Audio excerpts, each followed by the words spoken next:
bonjour monsieur, nous sommes bien évidemment sur la foire de Paris ici. Alors vous commercialisez tout ce qui est piscine, spa. Quelles sont les tendances aujourd'hui? Alors aujourd'hui, les tendances, c'est effectivement au niveau piscine d'aller beaucoup plus vers des produits qui vont permettre une utilisation très très longue, tout au long de l'année quasiment, avec les spas de nage. Et les spas de nage, c'est vraiment un produit extraordinaire dans le sens où on n'a quasiment pas d'entretien. Et puis tous les plaisirs de la piscine, une nage à contre-courant, un coin massage détente extraordinaire et dans un espace vraiment réduit. Donc ça, c'est vraiment le produit tendance en ce moment. Clairement, quel est le public visé? Quel pouvoir d'achat? Aujourd'hui, le pouvoir d'achat et le public visé est vraiment très très large dans le sens où on a vraiment des produits qui répondent à tous les projets et à toutes les attentes de quelque chose de très simple qui va être juste installé avec une arrivée électrique et posée dans le jardin à des installations beaucoup plus sophistiquées, intégrées esthétiquement et au niveau de l'agencement général de la maison dans un bâtiment par exemple. Quelle fourchette de prix? Alors en fourchette de prix, on va démarrer autour de 15-20 000 euros pour aller effectivement jusqu'à des projets beaucoup plus sophistiqués dans les 35, 40, 50 000 euros. Faites-vous des installations également dans les DOM, en Guyane, Martinique, Guadeloupe, à l'étranger? Alors on installe directement ou indirectement effectivement dans les DOM. On a déjà pas mal d'installations en Guadeloupe par exemple et en Martinique aussi. Aquasi Spa, autres fabricants, vous commercialisez également des piscines, des spas. Quelles sont les caractéristiques des produits que vous proposez ici à la foire? Caractéristiques, les spas de nage, les spas 5-6 places, du 3 places jusqu'aux 6 places. Spas de massage essentiellement. Quel public visez-vous? Public en général, professionnel et public en général. Est-ce que vous proposez des facilités de paiement pour ces produits, à mon avis, qui doivent être à des tarifs relativement élevés? Oui, facilité de paiement, des crédits, des financements, essentiellement. Aujourd'hui, quels sont les gens qui viennent vous voir? Ce sont des couples, des personnes qui s'installent, des gens d'un certain âge? Oh, des couples et on dépasse en général la clientèle, c'est 50 ans et plus. D'accord, donc le fait de vous être installé ici à la foire de Paris, est-ce que c'est une bonne opération? C'est la première fois vous y participez à la foire? Non, la 5e année, c'est une très bonne opération. Là, on a bien travaillé. Merci. Disposez-vous d'un site internet? Oui, Aquasi France. Merci monsieur. Merci à vous.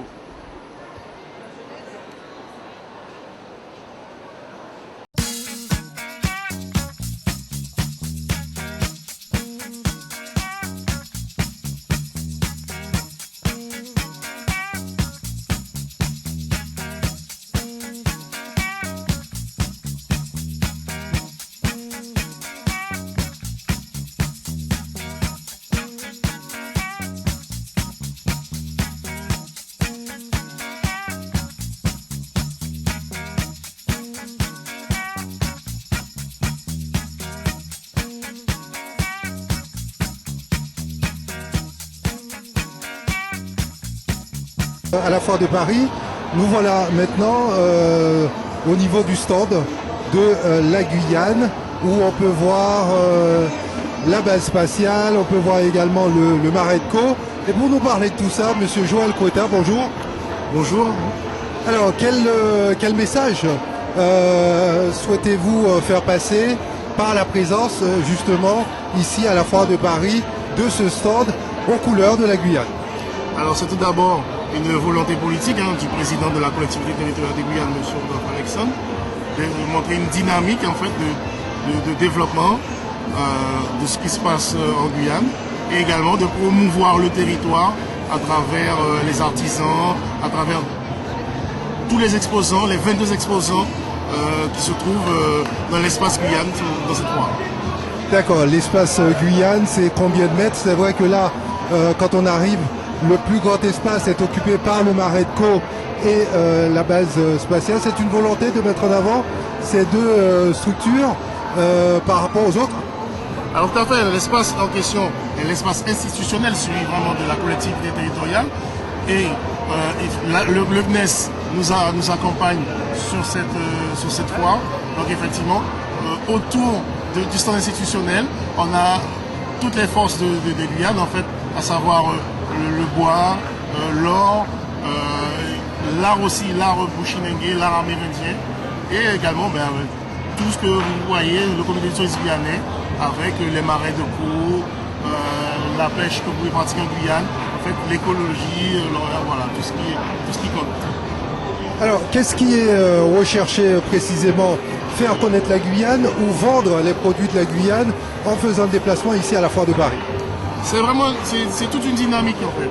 C'est un peu tout ce que vous venez de dire, pour promouvoir la destination Guyane, montrer l'artisanat aussi guyanais, toutes ces valeurs, et montrer aussi, à travers la présence aussi du CNES, il est possible d'y adhérer, de pouvoir venir, de pouvoir s'inscrire pour assister par exemple à un décollage.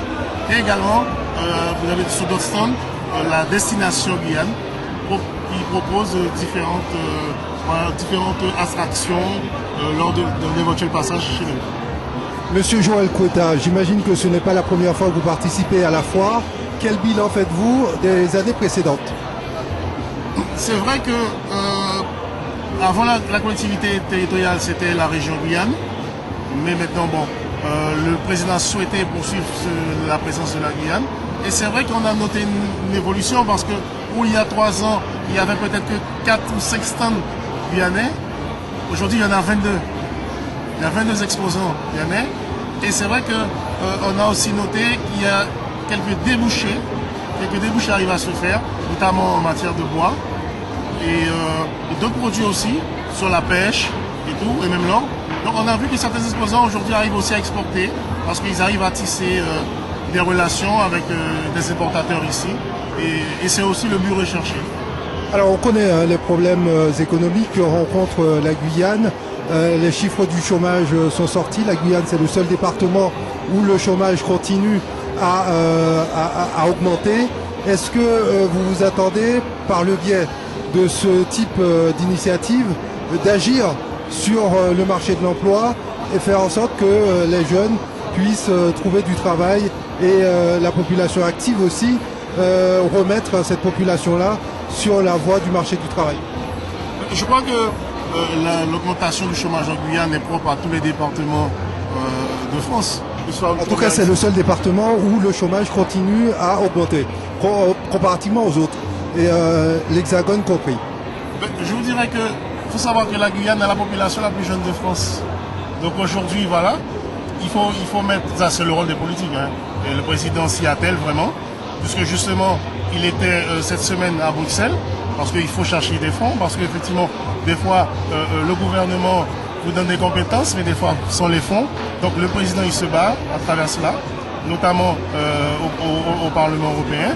Et je préciserai même que depuis vendredi, la Guyane a récupéré la présidence, M. Rodolphe Alexandre a récupéré la présidence de l'association des régions ultrapériphériques. Donc aujourd'hui, cette association, en fait, c'est un regroupement des départements pour pouvoir, des territoires, pour pouvoir peser un peu plus sur l'Europe et faire valoir, en fait, comment on va dire ça, nos compétences et nos particularités surtout. Donc cet investissement ici à Paris peut se traduire, en tout cas c'est votre objectif, doit se traduire par la création d'emplois. C'est un outil comme parmi tant d'autres. C'est un outil comme parmi tant d'autres. Il faut savoir qu'on est dans une foire. On est dans la foire de Paris. Ça peut donner aussi des idées, ça peut aider. Bon après, on verra tout ce qui peut en découler. Merci Monsieur Joël Kota.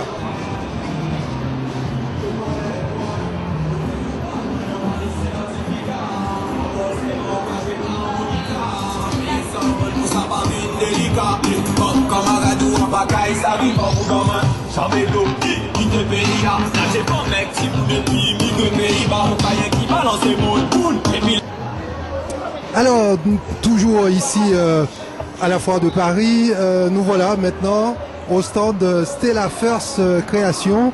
Est-ce que vous pouvez nous présenter en 2 mots cette association, madame? Oui, bonjour monsieur. Cette association, c'est une association qui est de la banlieue parisienne, Argenteuil. Comme vous le disiez, j'ai fait de l'insertion professionnelle par les métiers de la mode à des personnes en grande difficulté, les personnes qui sont en précarité, pour que ces personnes puissent s'insérer et pouvoir travailler. Cette année, je représente Madame Renée Dia, qui est une élève de Stella Fest Création, qui est venue dans ce centre de formation pour pouvoir apprendre à faire des sacs, les accessoires de la mode. Donc, ici, à la Foire de Paris, elle est venue pour présenter ses connaissances, sa façon de travailler, pour qu'elle puisse ne plus pointer à Pôle emploi, mais plutôt payer des impôts. Très belle initiative.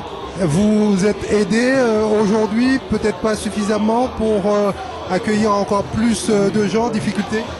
Disons que pour le moment, je ne suis pas encore très aidée. C'est la région Île-de-France qui a fait l'étude de faisabilité pour que ce centre de formation devienne un atelier de chantier d'insertion pour que ces personnes qui viennent dans cette association puissent être rémunérées. Voilà. Alors je constate que vous utilisez des tissus que l'on pourrait qualifier d'africains. C'est une volonté de mettre en avant, valoriser le patrimoine africain? Oui, vous savez, monsieur, tous les enfants qui sont nés ici, il y en a qui ne sont jamais partis en Afrique, qui ne connaissent pas l'Afrique. Donc j'utilise, c'est une association multiculturelle. Donc j'utilise le madras, le pagne, la soie, pour faire connaître à ces personnes que nous pouvons vivre ensemble, en se côtoyant par la mode. Est-ce que vous pouvez nous rappeler vos coordonnées, votre adresse, votre adresse mail? Oui, mon adresse email c'est stellafestcreation@netcourrier.com. Le centre de formation se trouve au 25 bis boulevard du Général Leclerc à Argenteuil. Donc c'était pour vous dire également que dans la banlieue, on ne fait pas que de mauvaises choses. En banlieue aussi, on peut s'en sortir par des efforts. Parce que nous sommes appelés à faire des efforts pour pouvoir s'en sortir. Alors on sait que occuper un espace ici à la Foire de Paris, ce n'est pas donné. Oui. Ça a un coût. Comment avez-vous réussi à faire face justement à ces dépenses? Eh bien, j'ai reçu le don de Impustar. Impustar, c'est une association qui s'occupe du sport. J'ai eu un don de 4 000 €. Alors, ce don nous a aidés à pouvoir payer le stand. Et c'est grâce à Impustar et à notre petite contribution que nous avons payé notre stand à 5 480 €. Très bonne initiative, bonne continuation, madame. Merci beaucoup. Merci, monsieur.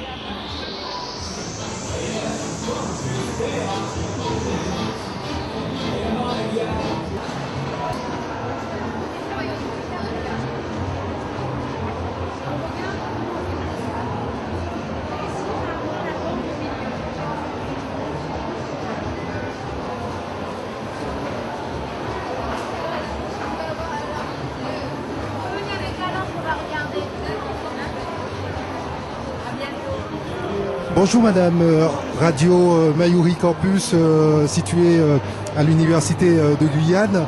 Quelques petites questions sur les produits que vous mettez en avant ici à la Foire de Paris. On voit qu'il y a des produits artisanaux de plusieurs types, fabriqués en Guyane j'imagine? Oui, fabriqués à Kourou dans notre atelier à Pariacabo. Très bien. Qui fabrique ces produits? Ce sont des jeunes en insertion, des professionnels, des artisans?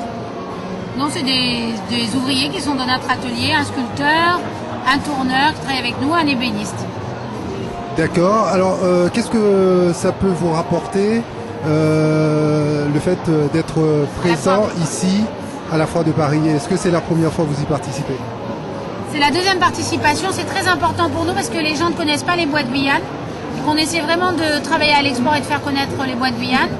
Donc c'est un moment un peu incontournable où justement on peut faire la promotion des bois, expliquer qu'on n'est pas un bois exotique traditionnel, qu'on ne déforeste pas en Guyane, qu'on est sur un modèle d'exploitation forestière durable, qu'on est capable dans une entreprise de structurer l'activité et de proposer des produits qui ont une belle facture, une facture artisanale, une facture qualitative, tout en venant de Guyane.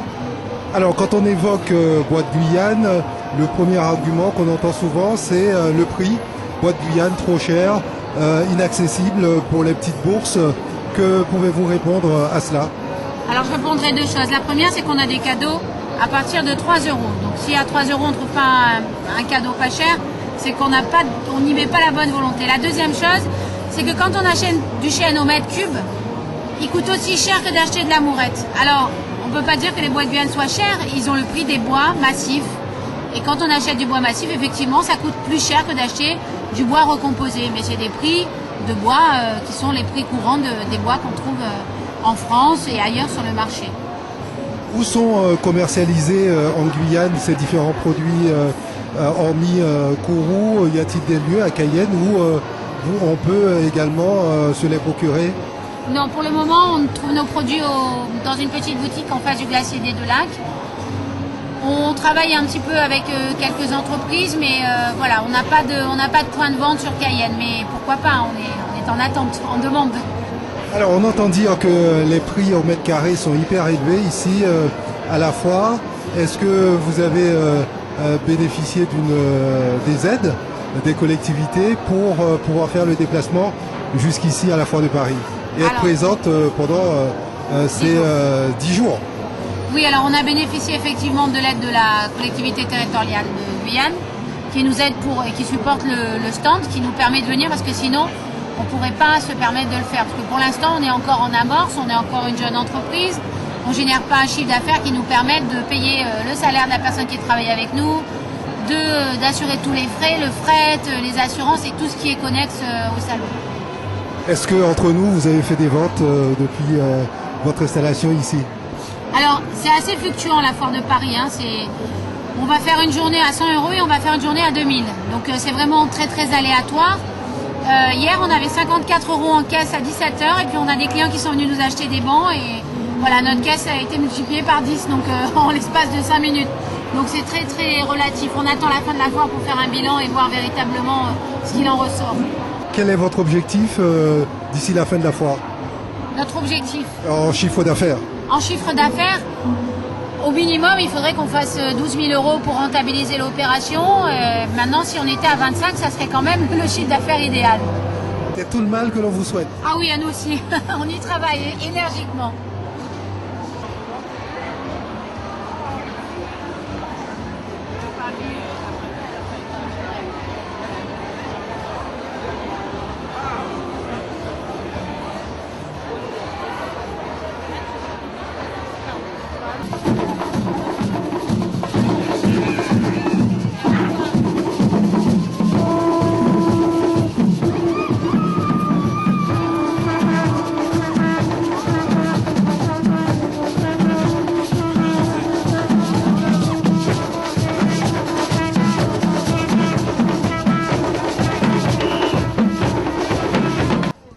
Alors toujours à la foire de Paris, nous sommes sur un stand qui s'intitule Aquafit, art japonais. Que proposez-vous exactement au public massé devant votre stand? Alors on propose une décoration entièrement naturelle, végétale, basée sur un concept japonais qui s'appelle les kokedama. Ça veut dire sphère de mousse en japonais. Une technique qu'on a adaptée à nos mousses qu'on trouve en France et à nos habitudes d'entretien en France. C'est un terreau particulier qu'on vient mouler en forme de sphère autour des racines de la plante et qu'on habille de mousse naturelle. Arrosage très très simple. Voilà, avec un petit système d'entonnoir. Vous venez arroser au cœur de la terre, à peu près une fois par semaine. Très simple d'entretien. Est-ce qu'il y a des environnements plus adaptés pour entretenir ce type de plantes? L'entretien est très très simple. On demande le même entretien que si la plante était en pot. C'est pas plus compliqué. Et ce, quel que soit l'environnement géographique. Il y a des plantes qui se plaisent plus à la lumière, d'autres plantes plus adaptées pour l'ombre. On a des plantes d'intérieur, des plantes d'extérieur. Donc tout type de décoration. Disposez-vous d'un site internet, d'une page Facebook? On a un site internet, Aquafit, www.aquafit.fr ou .com, et une boutique à Paris, boulevard Malesherbes. Merci beaucoup, madame. Merci à vous.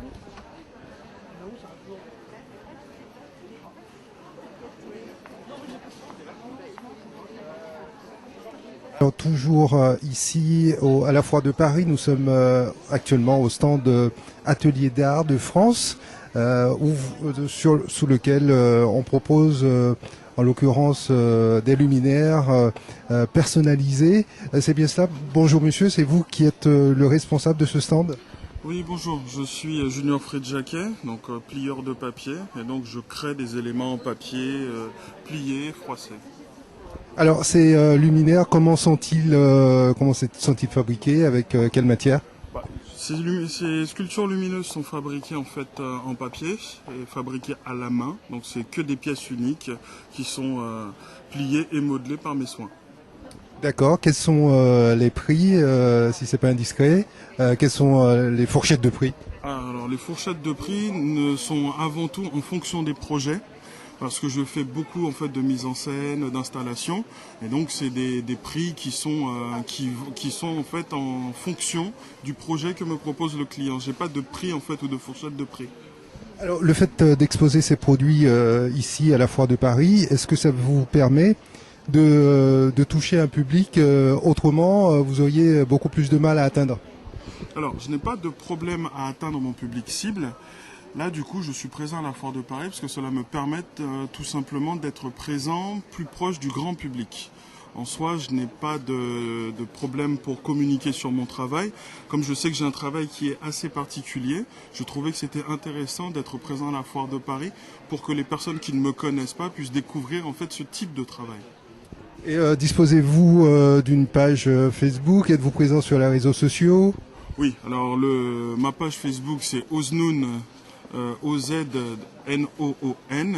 ou sinon, voilà, après sur les réseaux sociaux, Instagram, Facebook, ou notre site internet, Oznoun, www.oznoun.fr. D'accord. Combien de temps cela prend pour fabriquer, par exemple, ce produit-là que nous avons à l'image? Pour pouvoir faire une sculpture lumineuse coralliste comme celle-ci, il faut quoi, 10 ou 15 ans de métier, de savoir-faire. Après, il est clair que en termes de fabrication, ça prend un peu moins de temps. Donc il y a une semaine de travail sur chaque fleur, puisque c'est une seule feuille de papier de 4 mètres carrés dans laquelle il n'y a eu aucun découpage, aucun collage. Très bien, merci beaucoup monsieur.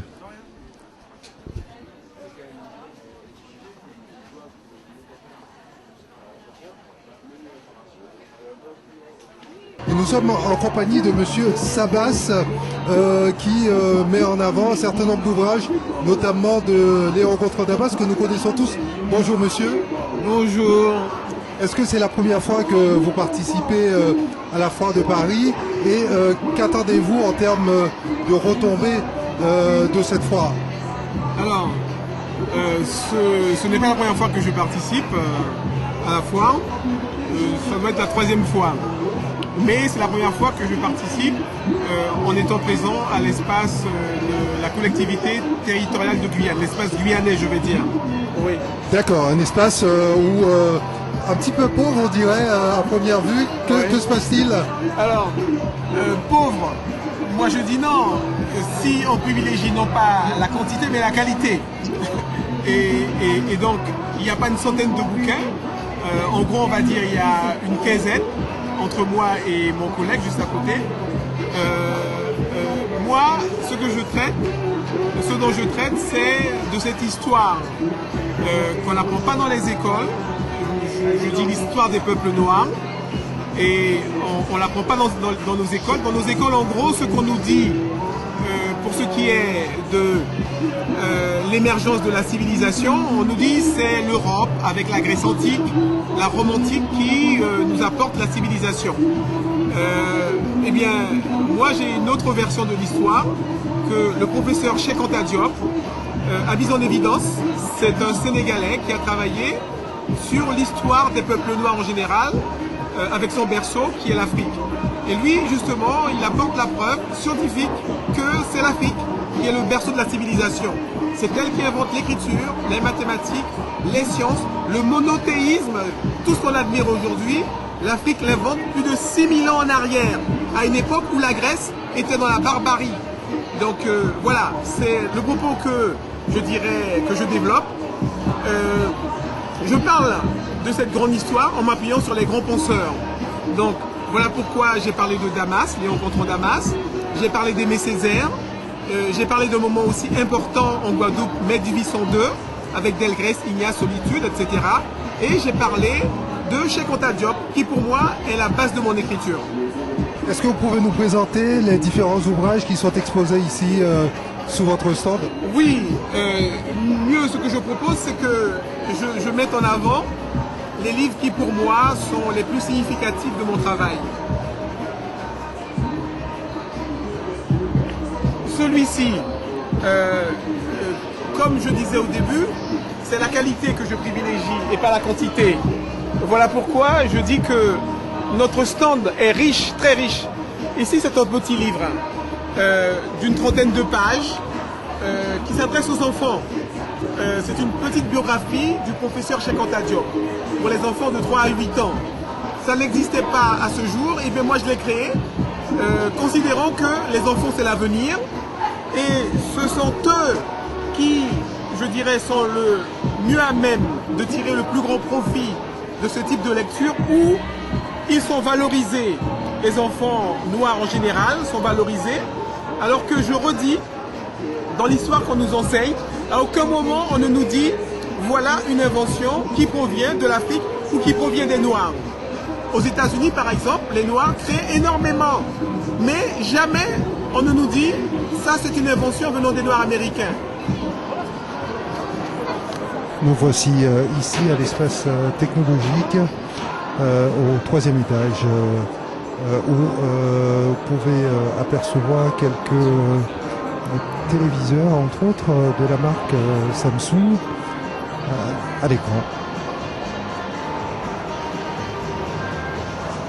Un stand qui attire énormément de spectateurs, de curieux, de fans, également de personnes friandes de produits techniques.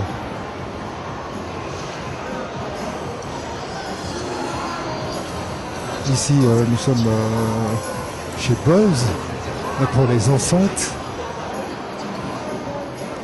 Donc, bien évidemment, au cours de la foire, on peut procéder à des affaires, à l'achat de produits à des tarifs préférentiels. C'est un espace avant tout de vente. Voilà.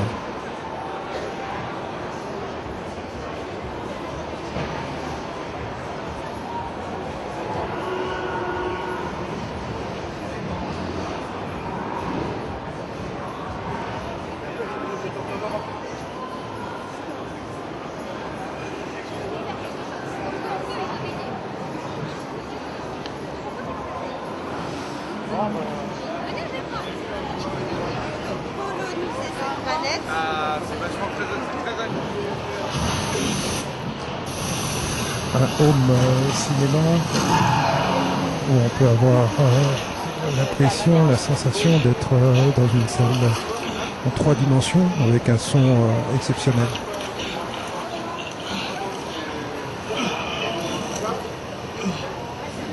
Vous voyez par exemple celui-là, là, il n'y a pas la plante que je veux dedans. Vous pouvez faire votre propre composition, mais il y aura une petite différence de prix en fonction des plantes que vous prenez. Je préfère le dire à l'avance. Alors toujours à la foire de Paris, nous sommes sous un stand assez particulier où sont valorisés certains produits de nos latitudes, nos régions. Bonjour monsieur, c'est vous qui êtes à l'initiative de ce projet. Alors comment ça vous est venu ce projet de mettre en avant, d'utiliser ces matières que l'on peut voir à l'image, que nous connaissons bien en Guyane, en Martinique ou en Guadeloupe, et les accompagner de plantes utilisées, en tout cas qui poussent hors sol? Alors, suite à un goût déjà pour la chose, pour les matières naturelles, pour la nature, certainement dû aussi à une origine, à travers un inconscient, et l'expression d'un art qui me tient à cœur. Donc, on est dans l'instinct là, on est dans le ressenti. J'avais ce besoin de nature, j'ai grandi à la ville, donc lorsque je me suis retourné vers la nature, j'ai trouvé en ces plantes, en ces matières, une énergie et un besoin de présenter. Donc j'ai conceptualisé la chose en 2 mots, faire rentrer la nature dans l'urbain. Voilà, donc ce qui m'a amené à faire des objets naturels, à poser, à accrocher pour les intérieurs de nos maisons. C'est peut-être la preuve avec les problèmes que nous connaissons de violence, de drogue, que nous pouvons créer des richesses avec les produits dont nous disposons. Tout à fait. Essentiellement et très important, on est en train de nous dire qu'il ne faut pas exploiter nos ressources. Bien au contraire, il faut apprendre à les exploiter bien et à en sortir un usufruit. Donc voilà, je conseille à chacun de nous de se battre pour notre patrimoine culturel et naturel. Voilà. En deux mots, j'en suis la preuve. Absolument. En deux mots, que proposez-vous? Alors, on voit des plantes qui poussent en dehors d'apports d'eau ou très peu. Alors très peu d'eau, ce sont les plantes que l'on appelle des Bromeliaceae, Tillandsia, épiphytes ou lithophytes qui vivent sur les rochers ou sur les arbres. Pour les gens connaissant ces plantes-là des Antilles, c'est l'ananas sauvage, plante naturelle et endémique de nos régions. Et l'idée, c'est que ces plantes peuvent être déposées sur les supports sans terre et captent l'humidité par les feuillages. Donc, ce qui facilite grandement leur utilisation au sein d'une maison, d'un appartement. Voilà. Autrement, pour les gens de Guyane ou autres, comment peuvent-ils procéder pour commander, se procurer tous ces très beaux produits que vous proposez ici à la Foire de Paris? Alors moi je suis installé sur Montpellier, dans le sud de la France. Je suis en train de finaliser un site de vente en ligne qui n'a toujours pas de nom précisément, mais je crée un lien à travers un blog qui existe déjà, qu'on appelle filledelair.unblog.fr, sur lequel on découvre ces plantes, on découvre l'univers que je crée, et à terme, j'espère pour la fin de l'année, il y aura un lien vers un site de vente en ligne où je proposerai mes produits à tout public. Merci beaucoup, monsieur. Bonne continuation, Djemberet Pamoli.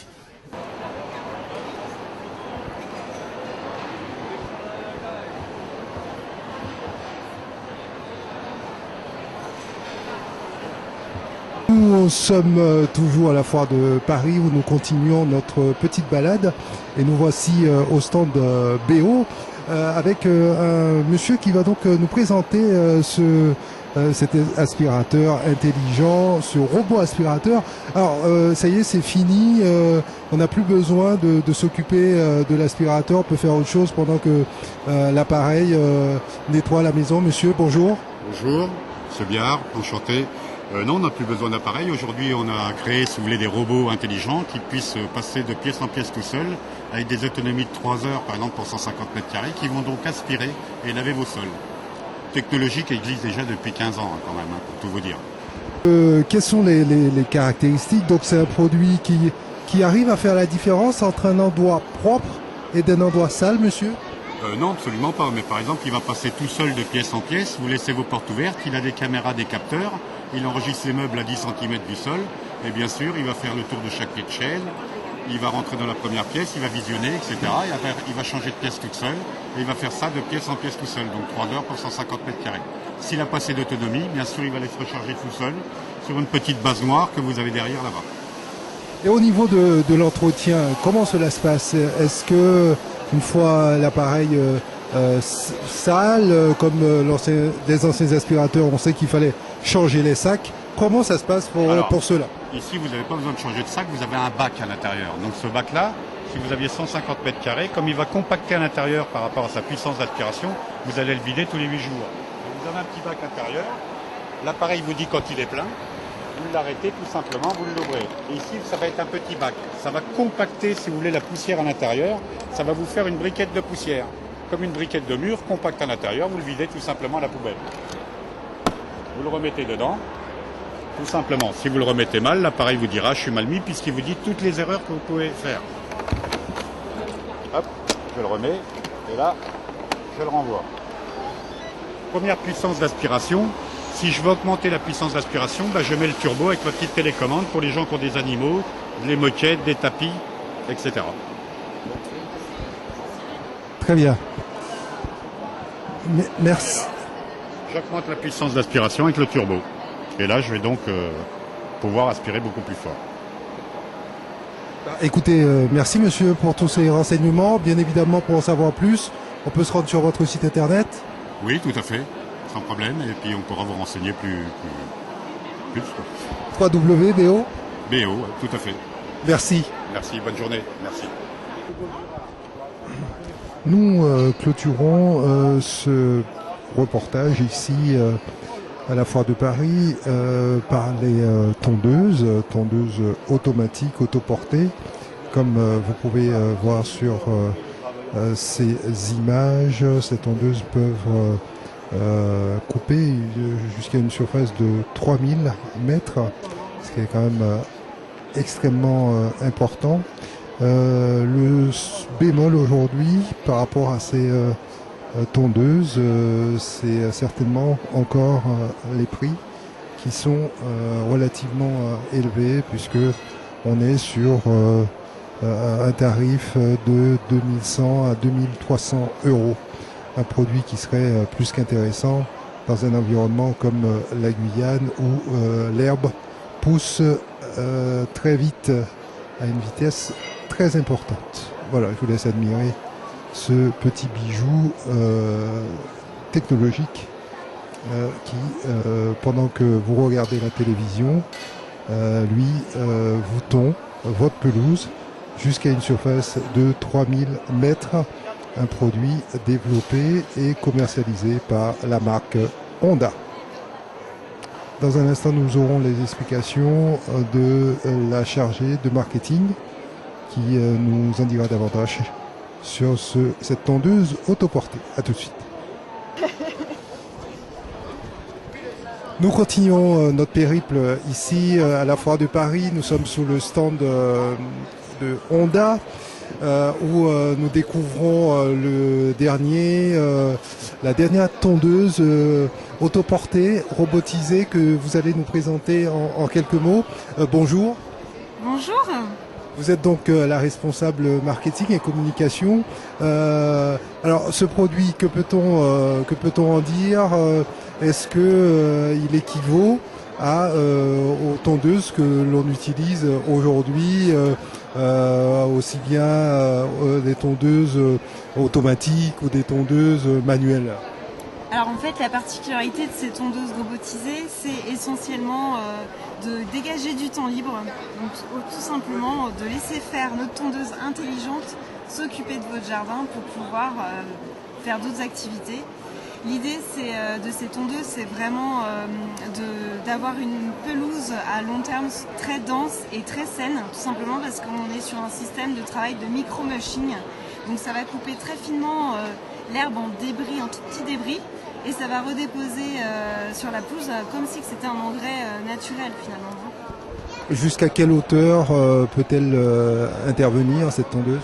Alors c'est à convenance, on peut choisir effectivement la hauteur de coupe, ça peut aller de 20 à 60 mm. Et en fait c'est une tondeuse qui est programmée et qui calcule automatiquement le nombre de fois qu'elle doit sortir de sa station d'accueil, tout simplement pour pouvoir évoluer facilement sur son terrain et de rendre la capacité de coupe au mieux. Voilà, c'est sa fonction principale. Donc voilà, elle coupe régulièrement la tondeuse sans s'occuper de quoi que ce soit. Très bien, on a donc compris qu'elle était électrique, cette tondeuse. Quelle est son autonomie? Alors en fait, il y a une durée de travail de 45 minutes et elle va venir se recharger pendant une demi-heure. Dès qu'elle n'a plus d'autonomie, elle sait exactement où est sa station d'accueil et elle va revenir de manière autonome vers sa station d'accueil pour se recharger. Sur quelle surface peut-elle intervenir? Peut-elle agir? Alors on a plusieurs modèles. On a des modèles qui vont jusqu'à 2000 m² et un autre modèle jusqu'à 3000 m². Donc tout dépend du type de terrain qu'on a enfin. Quel est le principal frein aujourd'hui dans la vente de ce produit, si tant est il y en avait? Principal frein, c'est peut-être les clients qui aiment leur jardin et qui aiment tondre. Donc forcément, là, c'est une tondeuse qui est adaptée plutôt pour les gens qui n'aiment pas tondre et qui veulent faire autre chose, forcément. Après, c'est un marché qui est très émergent avec beaucoup de marques qui se retrouvent sur le marché. Donc, il faut essayer, tout simplement.